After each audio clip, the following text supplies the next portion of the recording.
January 3rd, 1945, the Ardennes forest, Belgium. Hauptmann Friedrich Weber crouched in the frozen mud of his command post, listening to reports that made no sense. His battalion, part of the 12th SS Panzer Division Hitlerjugend, had been advancing steadily through the morning fog when the world simply ended.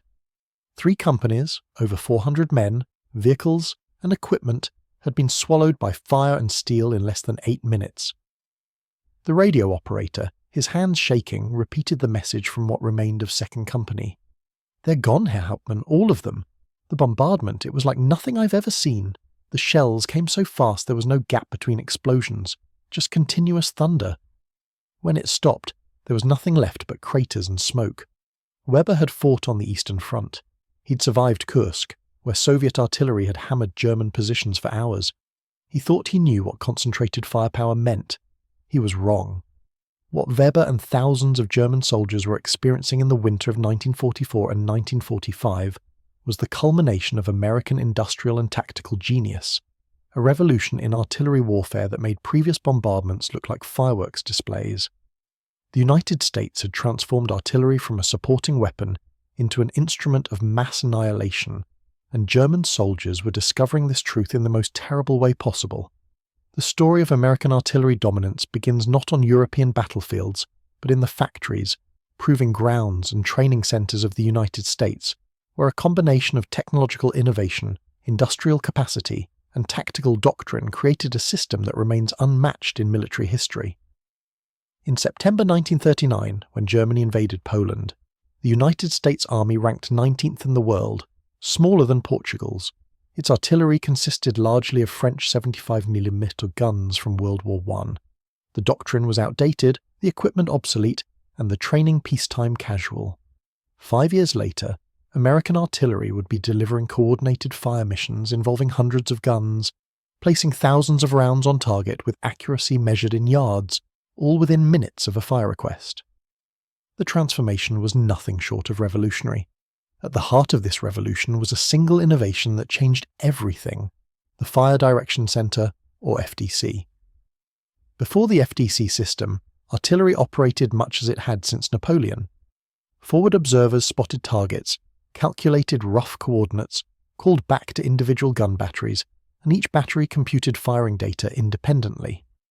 The process was slow, prone to error, and coordination between multiple batteries was nearly impossible. American artillery reformers, led by Brigadier General Orlando Ward and Colonel Charles P. Gross, developed a radically different approach. Instead of individual batteries working independently, all guns in a battalion, and eventually an entire division, would be controlled by a centralized fire direction center. This center would receive target coordinates, instantly compute firing data for every available gun, and coordinate simultaneous fire from dozens of batteries. The FDC used a combination of mathematical tables, plotting boards, and eventually mechanical computers to solve the complex equations of ballistic trajectory in seconds rather than minutes. Variables like propellant temperature, barrel wear, wind speed, air density, and Earth's rotation were incorporated into firing solutions with precision that amazed even the system's designers. But the true genius of the American system wasn't the mathematics. It was the communication network that made coordination possible. Every artillery battalion had dedicated radio links to forward observers, to adjacent battalions, to divisional artillery headquarters, and to Corps Artillery Command. A single observer could call down fire from every gun within range, potentially hundreds of artillery pieces responding to one fire mission. German artillery veteran Oberst Ludwig Heilmann, captured in early 1945, explained the difference during his interrogation. Our artillery was technically excellent. The guns were accurate, the crews well trained, the fire discipline superior. But we fought as individual batteries, sometimes coordinated at battalion level if communications permitted. The Americans fought as an artillery division. One observer could bring down fire from guns we didn't even know existed. By the time our batteries received a fire mission, calculated shooting data, and prepared to fire, the Americans had already placed 1,000 rounds on target and moved on to the next mission. The ammunition that fed this system was itself a revelation. The standard American 105mm howitzer shell, the M1, weighed 33 pounds and contained 7 pounds of high explosive. But it wasn't the individual shell that mattered, it was the industrial capacity to produce them in quantities that defied comprehension. By 1944, American factories were producing over 2 million artillery shells per month. The Joliet Arsenal in Illinois alone produced 600,000 rounds monthly. The Badger Army ammunition plant in Wisconsin, built on empty farmland in 1942, covered 7,000 acres and employed 14,000 workers producing shells around the clock. Each shell was manufactured to tolerances measured in thousandths of an inch, ensuring consistent ballistics that made precision fire possible. The propellant charges were equally standardized. 7 different charge increments allowed gunners to achieve the exact range needed for any target from 1,000 to 11,000 yards. The charges burned at precisely controlled rates, producing consistent muzzle velocities that varied by less than 1%. This consistency, combined with the FDC's ability to calculate corrections, meant American artillery could place shells on target without ranging shots, without bracketing, without warning. The first round was the killing round. The guns themselves represented American engineering philosophy, simple, rugged, and mass-producible. The M2LA1 105mm howitzer became the workhorse of American artillery. Weighing just 4,900 pounds in firing position, it could be towed by a 2.5-ton truck set up in minutes and fire up to 4 rounds per minute. More importantly, it could fire indefinitely without overheating or mechanical failure, a critical advantage in sustained bombardments. German guns, often superior in range and hitting power, required careful maintenance and had lower sustained fire rates. The American 155mm M1 howitzer, nicknamed Long Tom, could reach targets 14,000 yards away with devastating 95-pound shells. The 8-inch howitzer threw 200-pound shells to ranges exceeding 18,000 yards. But beyond individual gun capabilities, the Americans deployed these weapons in quantities that overwhelmed German defensive planning. A standard American infantry division in 1944 included 4 battalions of 150mm howitzers, 48 guns total, 1 battalion of 150mm howitzers, 12 guns, and attached core artillery that could include multiple battalions of 150mm guns and 8-inch howitzers. When these guns fired in coordinated missions, they could place over 100 tons of high explosive on a target area in the first minute alone. The forward observers who directed this firepower were among the most important and dangerous jobs in the American Army. Typically young lieutenants, these men operated at the front lines, often ahead of infantry positions, spotting targets and calling in fire missions. They were equipped with radios, powerful binoculars, maps with pre-plotted grid coordinates, and direct communication links to the fire direction centres. Lieutenant James Ardennes, serving as a forward observer with the 3rd Infantry Division in Italy, described the process. I could see a German company forming up for attack about 2,000 yards distant. I called the FDC, gave them the grid coordinates, requested a battalion volley with time on target. From my call to the first round's impacting was less than 3 minutes. I watched through my binoculars as the entire area simply disappeared in explosions. When the smoke cleared, there was nothing moving. No counterattack, no enemy fire, just silence. That was the power we had. The time on target or TOT fire mission became the signature of American artillery and the nightmare of German soldiers.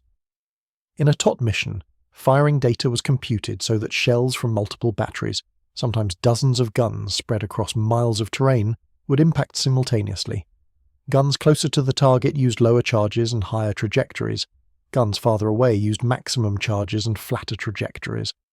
All shells arrived at the same instant, creating a simultaneous detonation that gave no warning and allowed no escape. Obergefreiter Hans Schmidt of the 352nd Infantry Division survived a Thiot barrage during the Normandy campaign. His account, given to American interrogators in July 1944, captured the terror. We were moving through a hedgerow, standard tactical spacing, good discipline. Suddenly the world exploded. Not one shell, then another, then more. All at once. Hundreds of shells everywhere at the same moment. Men disappeared. Not killed, disappeared. Vaporized by overlapping explosions.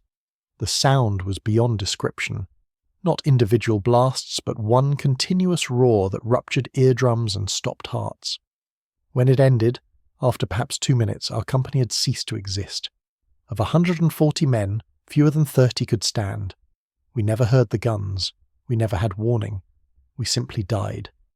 The Americans had another advantage that German soldiers learned to fear: proximity to their own artillery. While German doctrine placed artillery well behind the lines for safety and security, American guns often deployed within 2,000 yards of the front. This reduced response time dramatically. A German attack could be met with massed fire in under 2 minutes, before the assault could even develop momentum. General Major Fritz Bayerlein, commanding the Panzer-Lehr Division, experienced this during the Normandy breakout. His division, one of Germany's finest, was effectively destroyed by American artillery in less than 48 hours. His post-war account remains one of the most detailed descriptions of American firepower from the German perspective. On July 25, 1944, we were positioned south of St. Lo, preparing to counterattack American positions. At 11 a.m., the bombardment began. But this was unlike any artillery fire I had experienced. The shells came in waves, precise, concentrated, overwhelming. Our forward companies reported fire missions hitting within 30 seconds of their radio calls. Impossible, I thought. No artillery system could respond that quickly. But they did. When my tanks tried to advance, the fire shifted ahead of them, boxing them in. When my infantry took cover, the shells walked through their positions with mechanical precision. By afternoon, my division had lost 40% of its combat strength without ever engaging the enemy. The Americans weren't just firing artillery, they were conducting an orchestra of destruction. Every gun played its part in perfect timing. The integration of air and artillery was another American innovation that German forces found impossible to counter. Artillery liaison officers flew in light observation aircraft, spotting targets and adjusting fire in real time. These cubs, as they were called, operated at slow speeds and low altitudes, but their impact on artillery effectiveness was immense. Major William Garland, flying an L-4 Grasshopper observation plane with the 1st Infantry Division, described a typical mission. I spotted a German column moving through a forest road, called in their position to the FDC. Within 90 seconds, the first rounds were landing.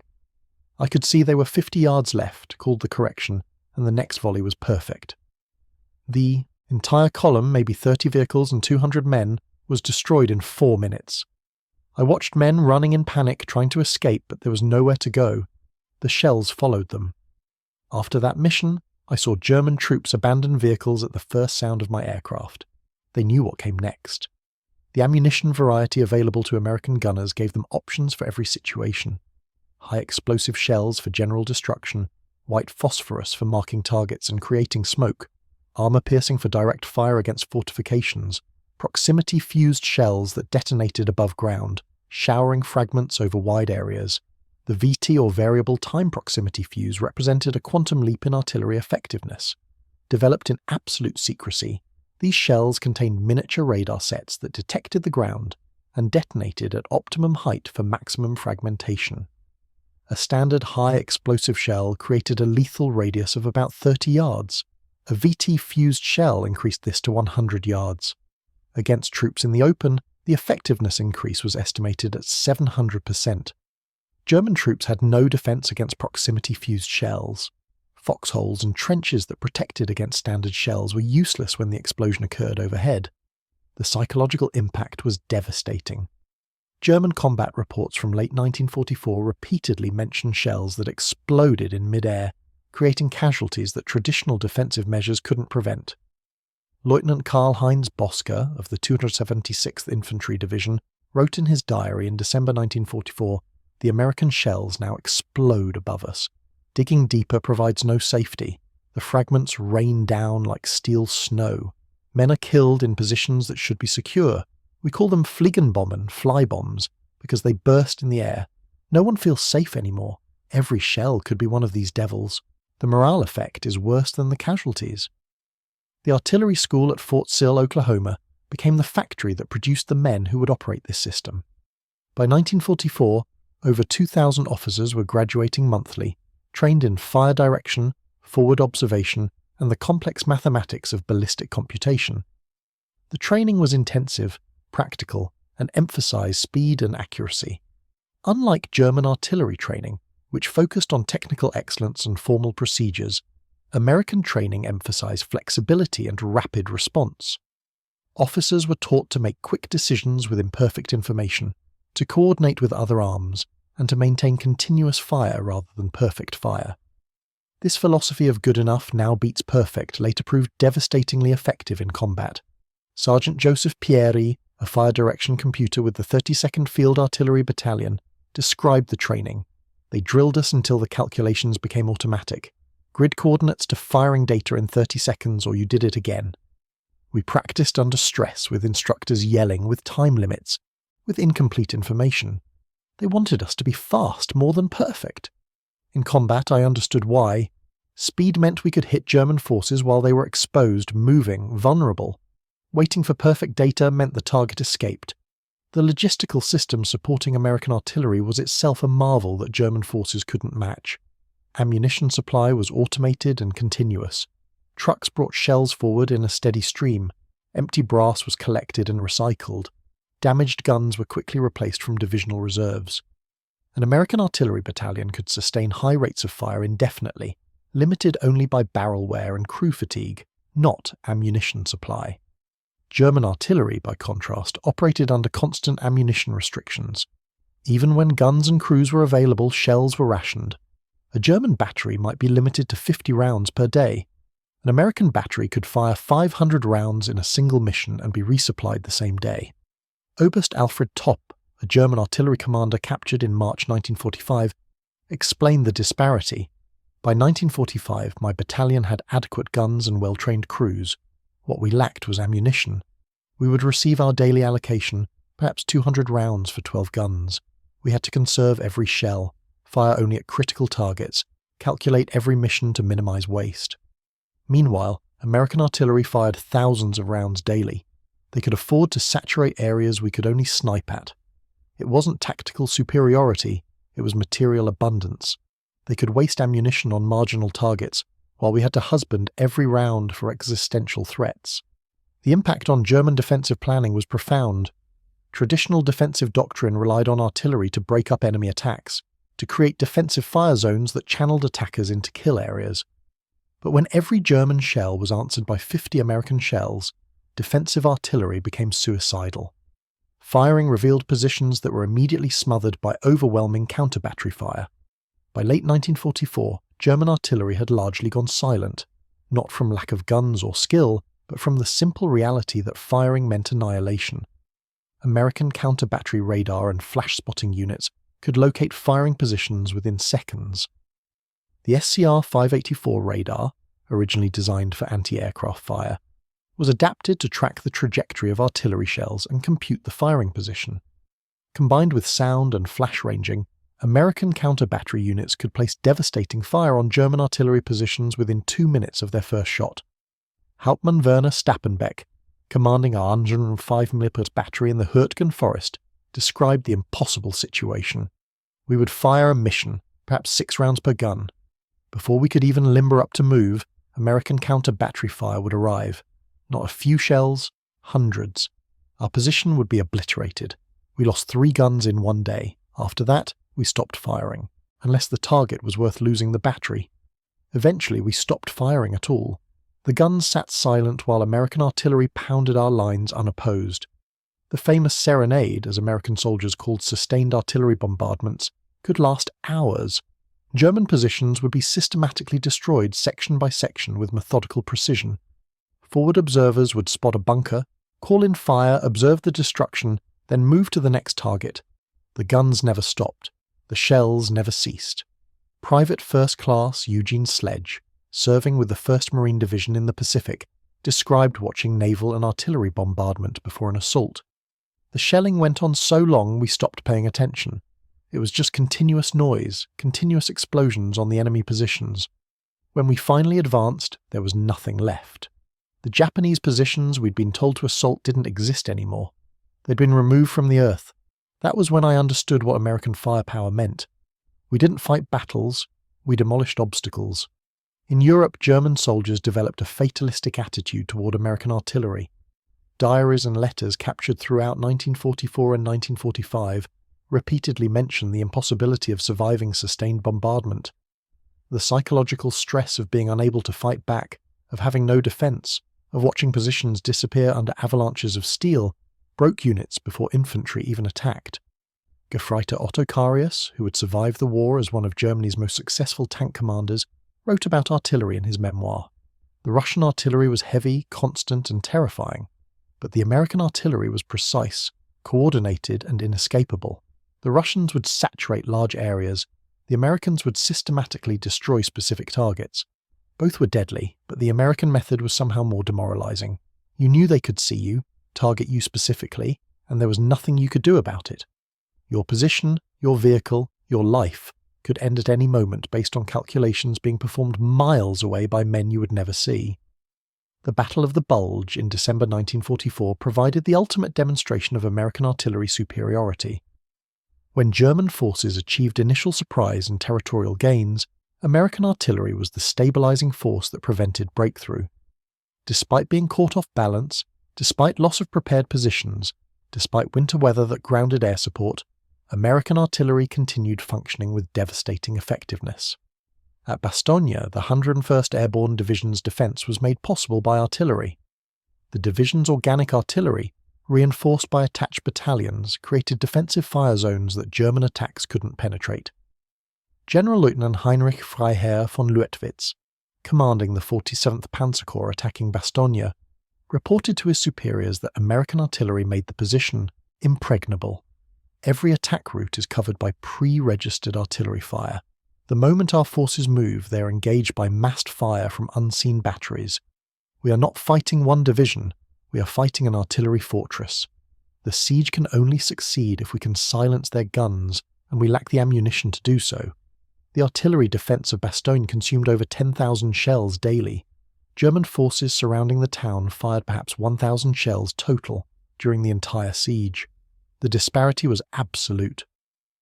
When General George S. Patton's Third Army relieved Bastogne on December the 26th, the operation was made possible by the largest artillery concentration of the Western Front.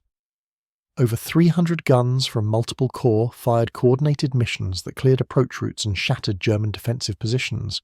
Patton, himself a former artilleryman, understood the system's power. His famous order to the Third Army's artillery was simple: give them everything, don't wait for requests. If you see a target, kill it. Make them afraid to show themselves. The relief column advanced behind a rolling barrage that moved 100 yards every 3 minutes. German positions were simply erased as the barrage passed over them. Survivors described a wall of fire and steel that made resistance pointless. The artillery preparation for Operation Cobra, the Normandy breakout in July 1944, remains one of the most concentrated bombardments in history. Over 1,000 artillery pieces coordinated with heavy bomber strikes prepared the attack corridor.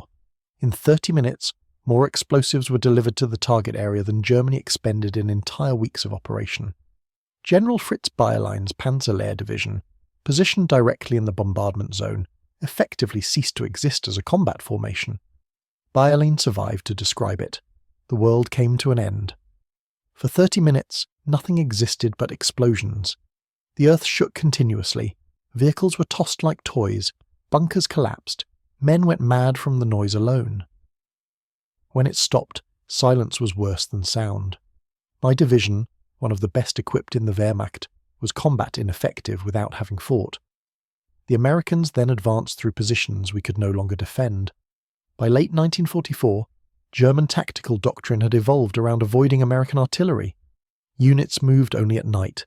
Concentrations were forbidden. Vehicles were dispersed and camouflaged. Radio silence was mandatory. Yet still, the shells found them. The American system was too fast, too flexible, too overwhelming to evade. Hauptmann Wilhelm Thieke of the Das Reich SS Panzer Division described the impossibility of concentration for offensive operations. To attack requires concentration of forces, but concentration draws American artillery fire like blood draws sharks. We would assemble for attack, and within minutes the shells would arrive. How did they know? Forward observers, aircraft, radio intercepts, it didn't matter. They always knew. And once they knew, the fire came. Not harassing fire, annihilating fire. Attacks were broken up before they began. By 1945, we could barely move in daylight, much less attack. The effect on German offensive capability was total. Major operations required artillery support to succeed, but German artillery couldn't provide it without being immediately destroyed.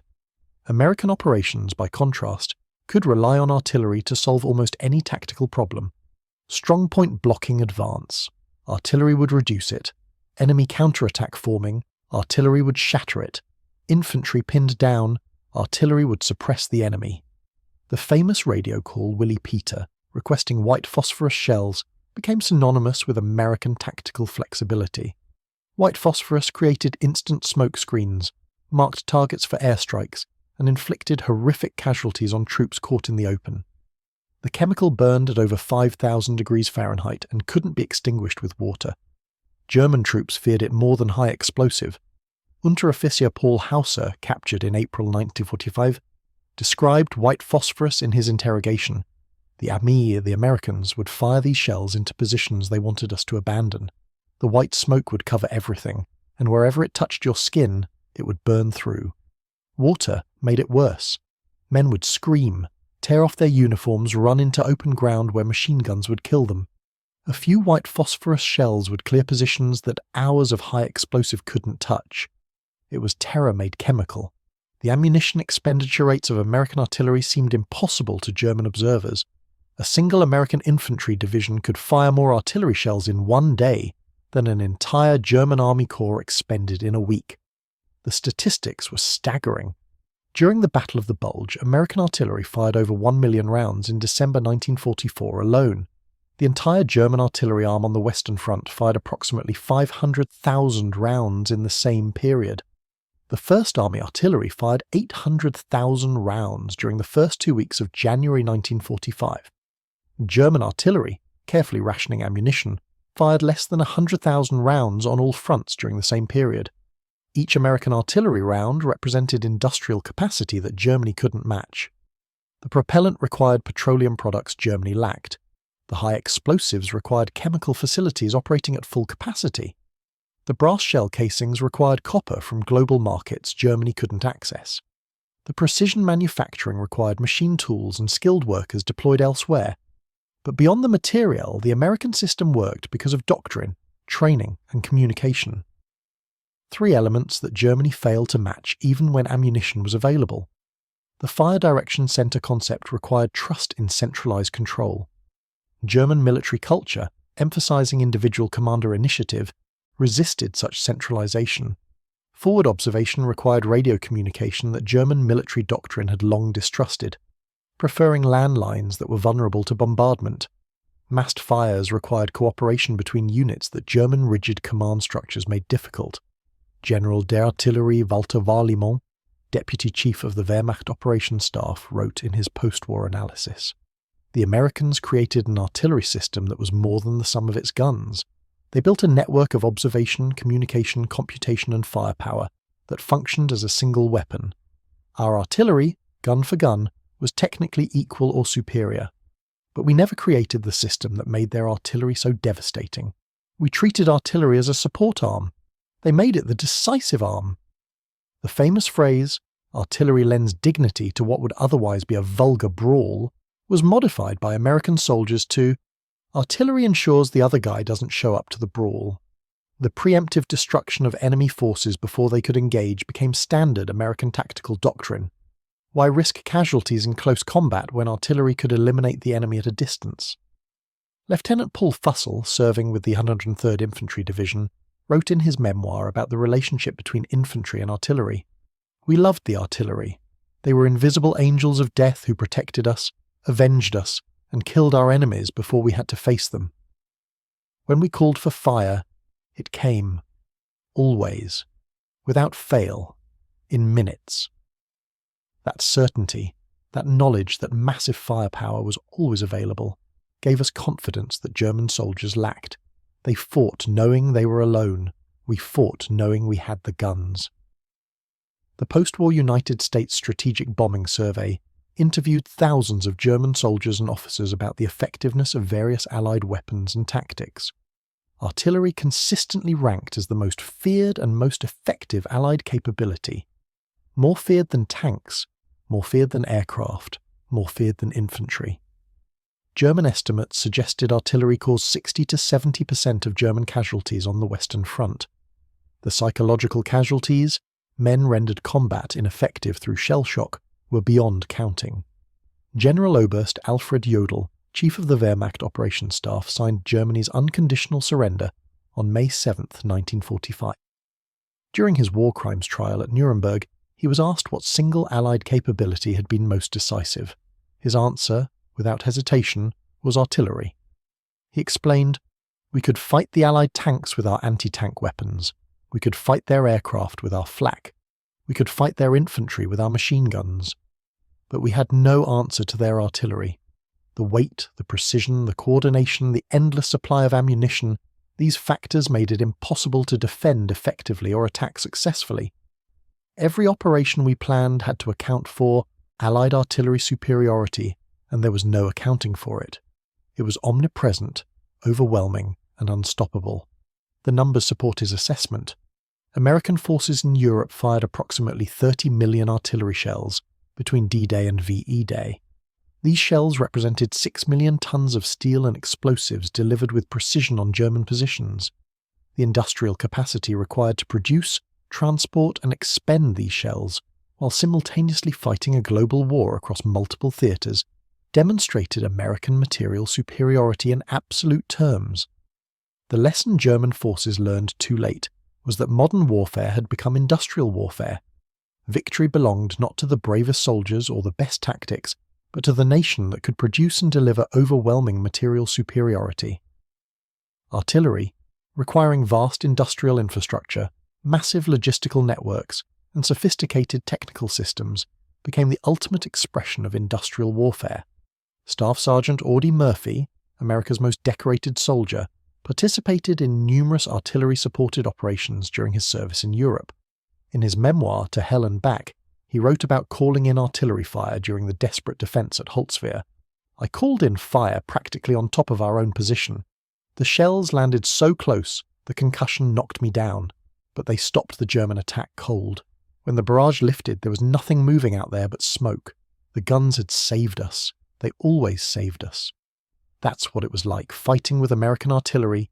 You were never alone, never unsupported, never without firepower.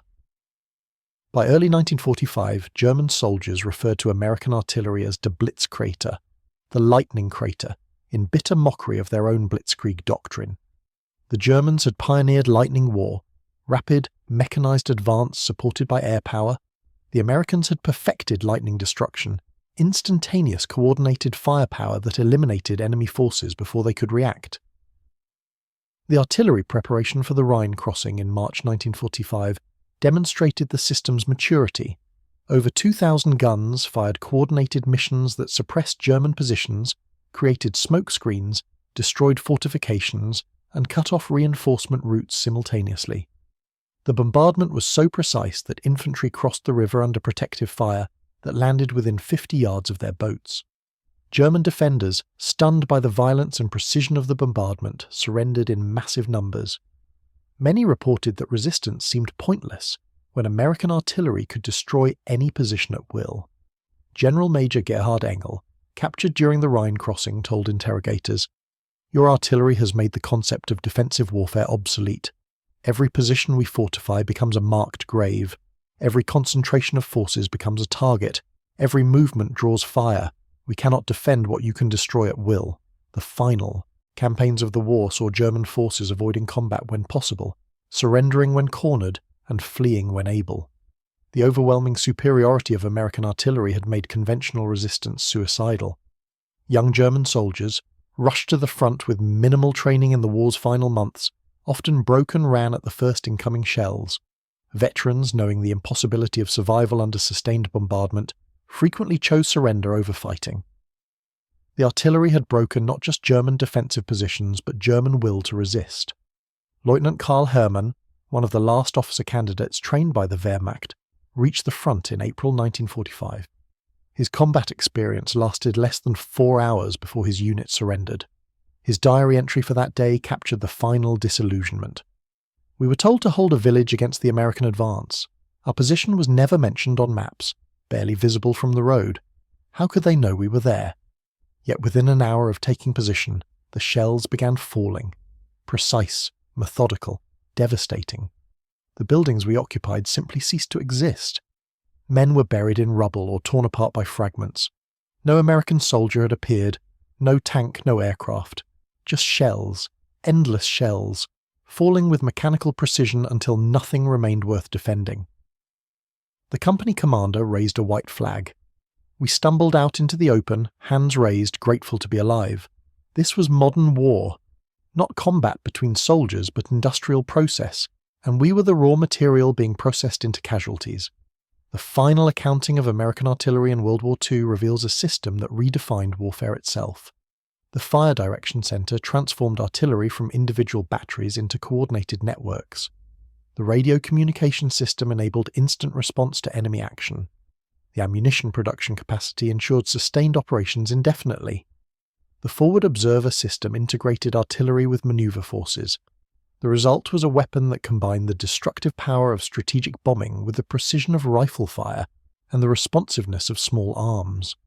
German forces, operating with artillery doctrine developed in World War I and refined in the 1930s, encountered a system evolved beyond their comprehension. At the United States Army Field Artillery School at Fort Sill, a memorial lists the motto of the artillery branch, King of Battle. German soldiers who faced American artillery would not dispute the title. The 8-minute destruction of Friedrich Weber's battalion in January 1945 was not an isolated incident, but rather a typical example of American artillery doctrine in action. Forward observers spotted the concentration. The Fire Direction Center computed firing data. Multiple battalions received the mission. Hundreds of guns fired in coordination. Time on target ensured simultaneous impact. The result was a mathematical certainty. German forces in the target area had zero probability of survival. Weber himself survived, knocked unconscious by concussion and buried in debris. When he regained consciousness, his battalion no longer existed. The position was a moonscape of overlapping craters. Equipment was shredded scrap. Men were gone, not wounded or killed, but simply gone, erased by the concentration of explosive force. His report to division headquarters was brief. Battalion destroyed by artillery fire. Unable to determine enemy infantry positions or strength. No combat occurred. The Americans didn't attack. They didn't need to. The artillery had solved the tactical problem without requiring infantry to close with the enemy. This was the new warfare. Industrial, precise, overwhelming. The Germans had laughed at American soldiers in 1942, calling them soft, undisciplined, poorly trained. By 1945, no one was laughing. The thunder of American artillery had become the sound of inevitable defeat, and there was no defense, no escape, no hope of victory against an enemy who could deliver annihilation at will. The sky belonged to American aircraft, the ground belonged to American artillery, and the war belonged to the nation whose factories could produce shells faster than the enemy could dig graves. The mathematics of American artillery superiority were inexorable. Each shell represented industrial capacity, each fire mission demonstrated tactical coordination, and each successful bombardment reinforced the psychological dominance that broke German morale as surely as high explosive broke their positions. By spring 1945, the mere sound of American artillery preparation would trigger mass surrenders. German soldiers had learned that surviving a sustained bombardment was statistically impossible, and courage became indistinguishable from suicide. Oberst Heinrich Guthmann, a career artillery officer who had commanded batteries in Poland, France and Russia before being assigned to the Western Front in late 1944, provided perhaps the most comprehensive German assessment of American artillery doctrine. Captured near Remagen in March 1945, his interrogation report filled over 40 pages and became required reading at the Field Artillery School after the war. The Americans have created something we never imagined possible. They have industrialized artillery warfare. Our doctrine emphasized the individual gun crew's skill, the battery commander's tactical judgment, the careful calculation of firing data to achieve precision. We treated artillery as a craft, almost an art form. The Americans treat it as industrial process. They sacrifice some individual precision for overwhelming volume and instantaneous response. A German battery might place its first round within 10 meters of target after careful calculation. An American fire mission might have the first rounds land 50 meters off target, but there will be 100 rounds arriving in the first minute, and corrections will walk the fire onto target within seconds. The cumulative effect is vastly superior. More importantly, their system scales. Adding more guns to a German artillery regiment required additional command structure, more complex coordination, careful deconfliction of fire zones. The American system simply adds more tubes to the fire direction center's calculations. Whether they fire 12 guns or 1,200, the process is identical. This scalability means they can concentrate firepower that we cannot match, even if we had equivalent ammunition stocks, which we do not. The ammunition disparity was indeed staggering, and became more pronounced as the war continued. In January 1945, American artillery in Europe was firing an average of 1.2 million rounds per week. German artillery on all fronts, Eastern, Western and Italian, was firing approximately 800,000 rounds per week. The Western Front German forces received perhaps 150,000 rounds weekly, less than American forces expended in a single day during major operations. This 10-to-1 disparity in ammunition availability translated directly to tactical helplessness. German artillery commanders had to prioritize targets ruthlessly. Fire missions were evaluated not on tactical importance, but on ammunition efficiency. Would the expenditure of 50 shells on this target produce equivalent results? If not, the mission was declined. American artillery commanders operated under no such constraints. If a forward observer spotted 3 enemy soldiers, he could call in a battalion volley. The fire would be granted immediately, hundreds of shells expended to kill 3 men, because the ammunition supply was effectively infinite. This profligacy, which German officers viewed as wasteful and unprofessional, was actually profound tactical wisdom. The certainty that any enemy activity would draw immediate, overwhelming response paralyzed German operations. Hauptmann Josef Schröder, commanding a company in the 272nd Volksgrenadier Division during the Battle of the Bulge, described the operational paralysis in his diary. "We must move our company from one position to another, a distance of merely 3 kilometers. This simple movement, which in Russia or Poland would have been accomplished in daylight without concern, here requires elaborate planning. We can only move at night. Even then the movement must be broken into small groups, never more than 10 men moving together. Vehicles are impossible. The Americans have observation aircraft constantly overhead during daylight, and they appear to have some method of detecting vehicle movement at night. Perhaps infrared devices, we do not know. What we do know is that any concentration of men or vehicles will be engaged by artillery within minutes. Last week, a supply column of merely 6 trucks was caught on a forest road. The artillery strike destroyed all 6 vehicles and killed 20 men in less than 2 minutes. How did the Americans even know the column existed? The road was under tree cover, invisible from above. Yet they knew, and they destroyed it. This is what we face: an enemy with unlimited eyes, unlimited ammunition, and the ability to concentrate overwhelming firepower instantly on any target they detect. Tactics become irrelevant when the enemy can simply obliterate any force they choose to engage.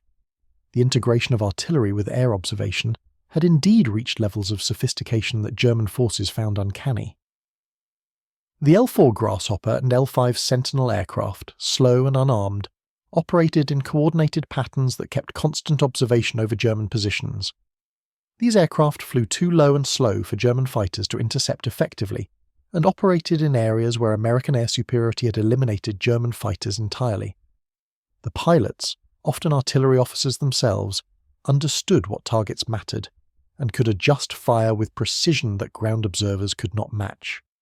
Major Charles Carpenter, flying an L-4 with the 4th Armoured Division, had 6 bazooka rockets mounted under his aircraft's wings, earning him the nickname Bazooka Charlie.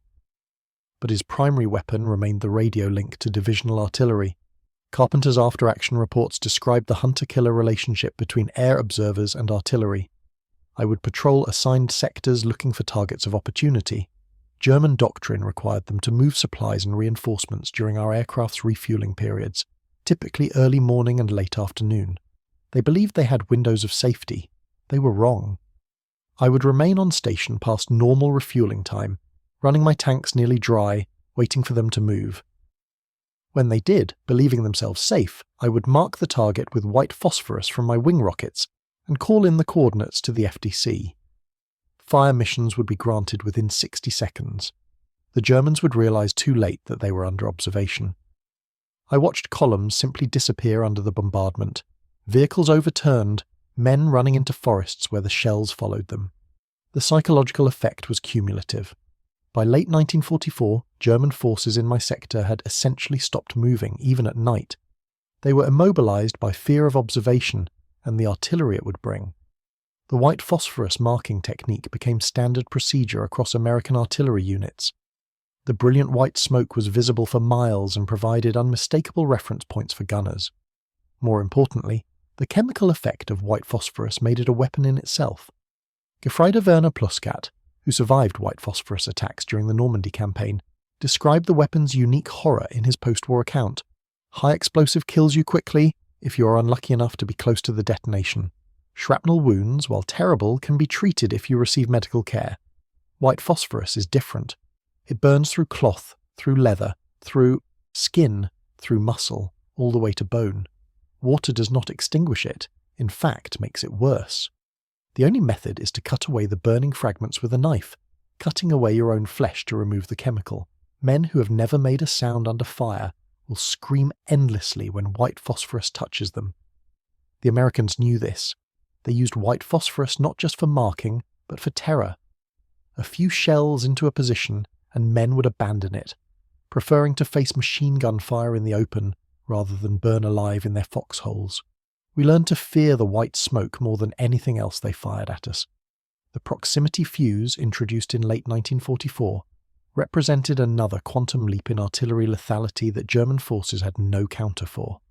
The VT fuse, variable time, used a miniature radar transmitter and receiver built into the shell's nose. As the shell descended toward the ground, the radar detected the Earth's approach and detonated the shell at optimal height for maximum fragmentation pattern. Traditional time fuses required careful calculation and often failed to achieve optimal burst height. Impact fuses required the shell to strike something before detonating, meaning much of the fragmentation was absorbed by the ground. The VT fuse solved both problems, creating perfect airburst every time without requiring complex calculations. The effect on casualties was dramatic. Studies conducted by Army Ordnance after the war determined that VT-fused shells were 5 to 7 times more effective than impact-fused shells against personnel in the open and 3 to 4 times more effective against dug-in troops. Foxholes, the primary defence against artillery fire, became death traps when shells exploded directly overhead, showering fragments downward into the protective holes. Lieutenant Werner Kortenhaus, serving with the 12th Volksgrenadier Division in the Hürtgen Forest, experienced VT-fused artillery in November 1944. His description, written shortly after the war, captured the technological shock German soldiers experienced. We had survived Russian artillery for 2 years. We understood how to protect ourselves. You dig deep, you cover your position, you stay low when the shells come.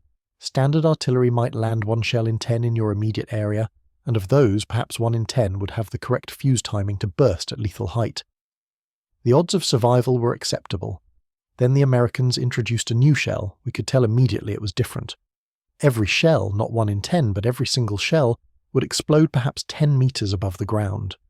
The fragmentation pattern was perfect, mathematical, as if calculated by machines, which we later learned it was in a sense. Calculated by the radar in the shell itself. There was no defense. Deep foxholes provided no safety. Overhead cover had to be substantial, at least 30 centimeters of logs and earth, to stop the fragments, but such positions took hours to construct and were easily spotted. We found ourselves in an impossible situation. Light positions offered no protection against the new shells. Heavy positions took too long to build and drew concentrated fire once detected. Casualties increased dramatically. Men began breaking psychologically, refusing to man positions during bombardments, cowering in bunkers even when their duty required them forward. Officers had to threaten summary execution to maintain discipline, and still men broke. The new American shells had made artillery even more effective than before, which we had not thought possible. The security surrounding the VT fuse was extraordinary. Shells were only to be fired over Allied-controlled territory to prevent German recovery and analysis of intact examples. Gunners were not informed of the fuse's operating principle, being told only that it was a new type of time fuse that required no setting. This security proved successful. Germany never developed similar technology, and captured German technical intelligence reports show they were aware of the fuse's existence, but never determined its operating principle. Some German analysts theorized it was a barometric fuse triggered by air pressure. Others suggested it was an acoustic fuse detecting ground reflection of sound waves. The actual radar mechanism was beyond their speculation. The technological gap between American and German industry had become unbridgeable by 1944, and the VT fuse exemplified this disparity. The psychological warfare aspects of American artillery were deliberately exploited. Loudspeaker teams would broadcast to German positions before bombardments, telling them exactly when the shelling would begin, and offering them the opportunity to surrender before the fire mission started.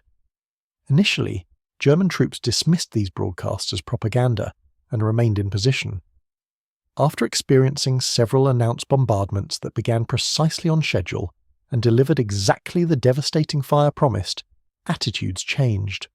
Obergefreiter Paul Lentz, captured in February 1945, described the effect of announced bombardments. The American loudspeakers would tell us, in perfect German, that our position had been targeted for artillery strike beginning at exactly 14 hours.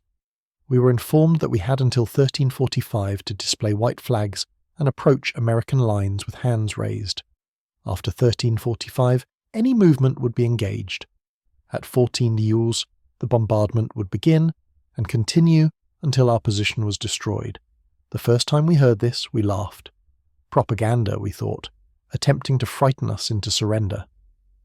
Then 14:00 arrived, and the shells came.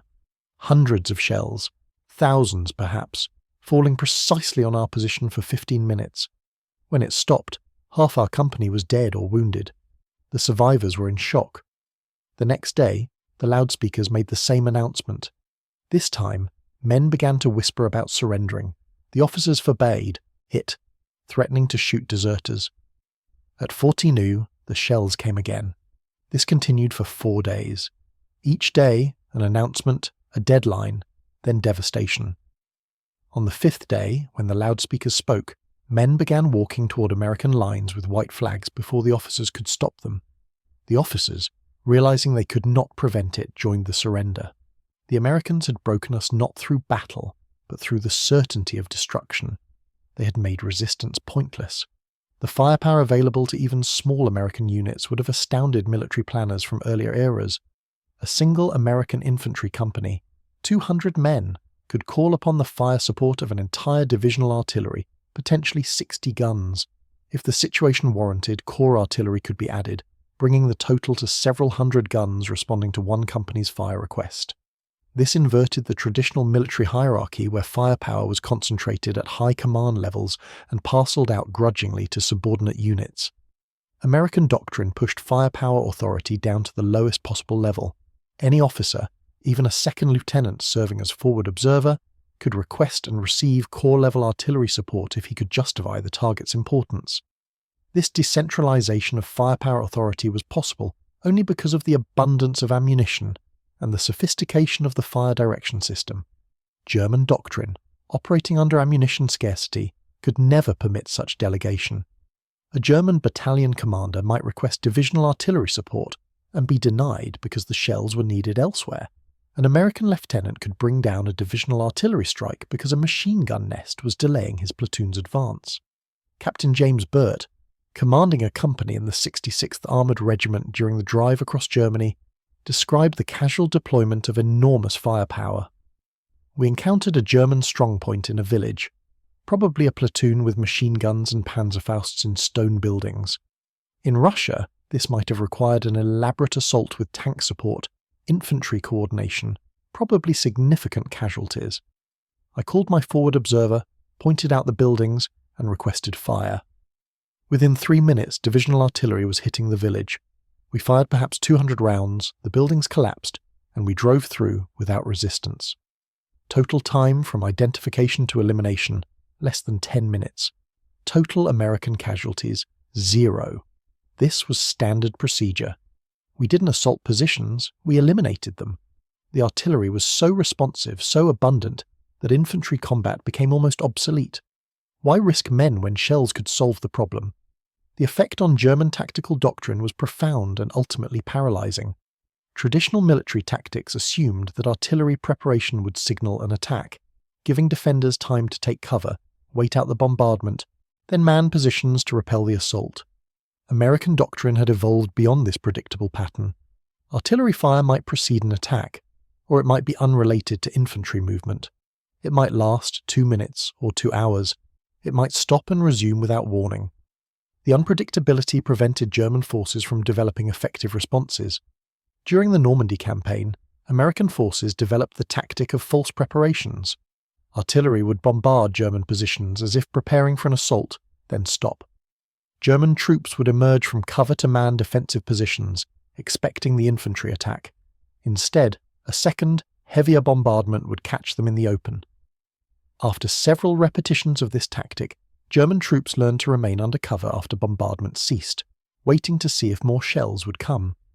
This hesitation gave American infantry critical seconds to close with German positions before defenders could effectively man their weapons. The artillery had created a psychological paralysis that made German defensive fire less effective, even when positions remained intact. General Major Rudolf Christoph Freiherr von Gersdorff, Chief of Staff for the German 7th Army during the Normandy campaign, wrote extensively about American artillery tactics in his post-war analysis. The Americans were not brilliant tacticians in the traditional sense. Their infantry assaults were often straightforward, lacking the elegance of German infiltration tactics or the sophistication of our combined arms coordination. But they had made tactical brilliance irrelevant through material superiority. Their artillery answered every tactical question. Strongpoint blocks advance, artillery destroys it. Counterattack threatens to penetrate, artillery shatters it. Withdrawal needs covering fire, artillery provides it. They had reduced warfare to a simple algorithm: identify problem, apply artillery, advance through debris. Our tactical sophistication, developed over decades of military tradition, meant nothing against an enemy who could simply overwhelm any position with firepower. It was profoundly demoralizing to realize that all our training, our doctrine, our tactical excellence counted for nothing against an opponent with unlimited shells. The Battle of Aachen in October 1944 demonstrated American artillery doctrine in urban warfare, traditionally the most difficult environment for artillery employment. The city's stone buildings and rubble-choked streets seemed to favor defenders, offering countless positions for German troops while limiting fields of fire for attackers. American forces responded by treating the city itself as a free fire zone. Artillery pounded buildings suspected of harboring defenders, reducing stone structures to rubble, then pounding the rubble to prevent its use as cover. The bombardment was systematic, block by block, building by building, until the city was effectively demolished. German defenders found themselves in a collapsing urban landscape where today's strongpoint was tomorrow's rubble pile. Oberst Gerhard Wilk, commanding the German garrison, surrendered after the artillery had reduced much of the city to ruins, making continued defense physically impossible. His combat report noted that casualties from artillery far exceeded those from direct combat, and that the psychological stress of constant bombardment had broken his garrison's cohesion more effectively than infantry assault. Men who were willing to die fighting American soldiers lost their will to resist when subjected to days of unrelenting artillery fire that offered no opportunity to fight back. The crossing of the Roer River in February 1945 showcased American artillery coordination at its peak. The attack was supported by 394 guns firing in a coordinated time-on-target mission, the largest single artillery concentration on the Western Front. German positions on the far bank were subjected to 45 minutes of continuous bombardment that fired over 66,000 shells. The defensive positions, carefully prepared over months, simply ceased to exist. When American infantry crossed the river, they encountered virtually no organized resistance. Survivors were too stunned to fight effectively, equipment was buried or destroyed, communications were severed, and command structure was shattered. The artillery had won the battle before infantry engaged. Generalleutnant Wolfgang Lange, whose division defended the Ruhr sector, survived the bombardment and provided a detailed account during interrogation. "I have experienced Russian artillery at Stalingrad and Kursk. I believed I understood what concentrated fire meant. The Ruhr bombardment was beyond anything I had experienced or imagined. The first minutes were high explosive, destroying positions and equipment. Then came white phosphorus, creating choking smoke and burning anything flammable. Then more high explosive with delayed fuses that penetrated into bunkers before exploding. Then proximity-fused shells that killed anyone attempting to man positions. The coordination was perfect, each type of shell achieving a specific effect, the combination overwhelming. My division, which had been at 70% strength before the bombardment, was at perhaps 20% effectiveness afterward. We could not have stopped a determined infantry attack by a single company, yet the Americans had an entire corps crossing the river. The battle was over before it began, decided by artillery alone. The final collapse of German resistance in March and April 1945 was as much about artillery dominance as any other factor. German units that might have fought on, that had weapons and ammunition for infantry combat, that had defensive positions and determined soldiers, found themselves unable to resist because American artillery made organized defense impossible. Units dissolved not through combat losses, but through the impossibility of maintaining cohesion under constant bombardment. Command posts were destroyed, communication lines severed, supply routes interdicted, assembly areas dispersed, all by artillery fire that German forces could not suppress or evade. The German army in the West didn't so much lose battles as disintegrate under the weight of American fire superiority. Veterans of the Eastern Front, where combat was often intimate and brutal, found the Western Front surreal. An enemy who killed from miles away, who you never saw, who answered every action with overwhelming firepower, who made courage irrelevant and resistance futile. The ammunition statistics for the final weeks of the war in Europe are almost incomprehensible. During April 1945, American artillery in Europe fired over 5 million rounds. This represented approximately 100,000 tons of steel and high explosive delivered to German positions in 30 days. German artillery in the same period fired perhaps 200,000 rounds on all fronts combined, less than 1/20th the American volume. The mathematical reality was absolute. American forces could expend shells at a rate that made every German position untenable, every German movement detectable and vulnerable, every German concentration subject to instant annihilation. The war had become an industrial process of systematic destruction, and Germany lacked the industrial capacity to compete. Oberst Alfred Topp, in his comprehensive post-war study of German artillery operations, concluded that American artillery superiority was the single most decisive factor in the Western Front's outcome. Not tanks, though American armour was numerous; not aircraft, though American air power was dominant; not infantry, though American soldiers were well equipped and trained. Artillery. The ability to deliver overwhelming, precise, sustained firepower to any target at any time made all other combat arms more effective and made German resistance ultimately hopeless. We could not move without drawing fire. We could not concentrate without being destroyed. We could not attack without being shattered. We could not defend without being obliterated. The guns had made traditional warfare obsolete, and we had no answer to them. The legacy of American artillery in World War II extends beyond the immediate battlefield results. The doctrine developed during the war, emphasizing centralized fire direction, massed fires, combined arms integration, and overwhelming material superiority, became the foundation for modern American military doctrine. The system that destroyed German armies in 1945 would be refined and enhanced through subsequent decades, incorporating computers, radar fire control, rocket artillery, and precision-guided munitions. But the fundamental principle remained unchanged. American forces would always possess firepower superiority sufficient to overwhelm any opponent, and that firepower would be available instantly to support the lowest tactical levels. The 8 minutes that destroyed Friedrich Weber's battalion were not an anomaly or a special case requiring elaborate preparation and high-level authorization. They were normal, routine employment of a system designed to make such destruction simple, reliable, and repeatable. German military theorists had developed blitzkrieg, the lightning war of rapid maneuver and combined arms. American industry had developed something more fundamental, lightning annihilation, the ability to eliminate enemy forces through firepower alone, without requiring maneuver, without risking friendly casualties, without tactical complexity. Just forward observers, fire direction centers, and shells.